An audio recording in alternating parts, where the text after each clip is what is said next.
Have you ever been so mad that you just burst into tears? You're in the middle of a heated argument, trying to make your point, and suddenly, your eyes well up? It's frustrating, right? It can feel like your body is betraying you, making you look weak when you want to be strong. But what if I told you that crying when you're angry is a completely normal and even logical, biological response? Let's dive into the psychology behind angry tears. First, let's get one thing straight. Crying is not a sign of weakness.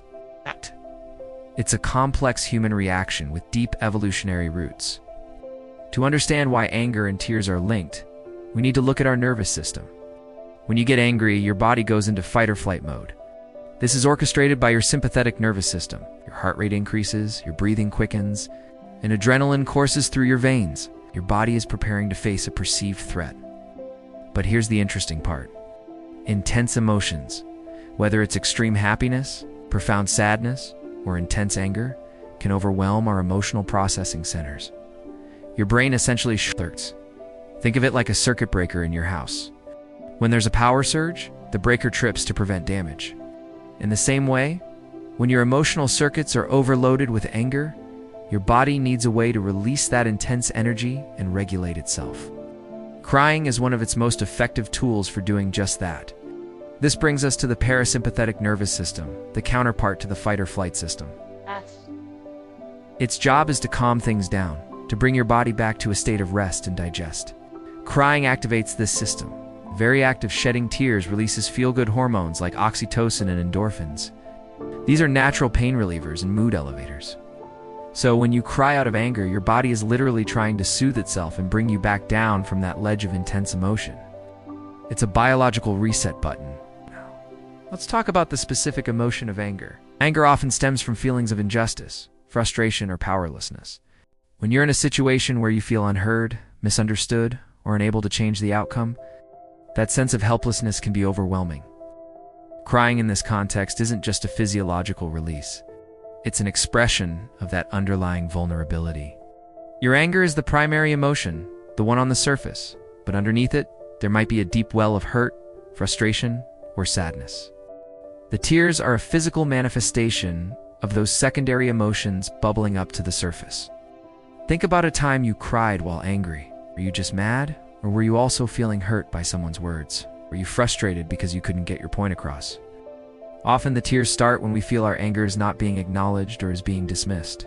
It's a signal, both to ourselves and to others, that the situation has reached a critical level of emotional intensity.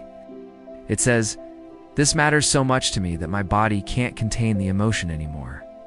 There's also a social component to crying. Tears are a powerful nonverbal cue. From an evolutionary perspective, crying signals distress and can elicit empathy and support from others. When we cry during a conflict, it can sometimes de-escalate the situation. It shows the other person the depth of our emotional state, which might make them pause and reconsider their own approach. Of course, this isn't always the case. Sometimes an opponent might misinterpret tears as manipulation or weakness, which is why it can feel so risky and frustrating. Let's consider gender differences, because it's a common stereotype that women cry more than men. There is some truth to this, but it's more nurture than nature. Hormonally, prolactin, a hormone linked to crying, is present in higher levels in women. However, a much bigger factor is social conditioning.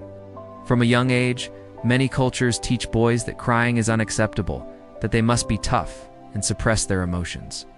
Girls, on the other hand, are often given more social permission to express sadness and vulnerability through tears. So, when a man gets angry, he might be more likely to express it through physical aggression or shouting, because that's a more socially accepted outlet for him. A woman, conditioned to suppress direct aggression, might find her anger converting into a more acceptable emotional release. Tears. This isn't a hard and fast rule, of course. Plenty of men cry when angry, and plenty of women express anger in other ways. But it's important to recognize how societal expectations shape our emotional expressions. So, what can you do when you feel the angry tears coming? First, don't fight them. Suppressing the urge to cry can actually increase your stress levels. It's like trying to hold a beach ball underwater. It takes a lot of energy, and it's eventually going to pop up anyway. Acknowledging the feeling is the first step. You can say to yourself, "I am feeling incredibly angry and overwhelmed right now. And that's why I'm crying. If you're in the middle of a conflict, it's okay to ask for a timeout. You could say something like, "I'm too upset to talk about this rationally right now. I need a few minutes to calm down." This isn't admitting defeat. It's a sign of emotional intelligence. It gives you the space to let the emotional wave pass so you can re-engage with the conversation from a clearer, more logical headspace.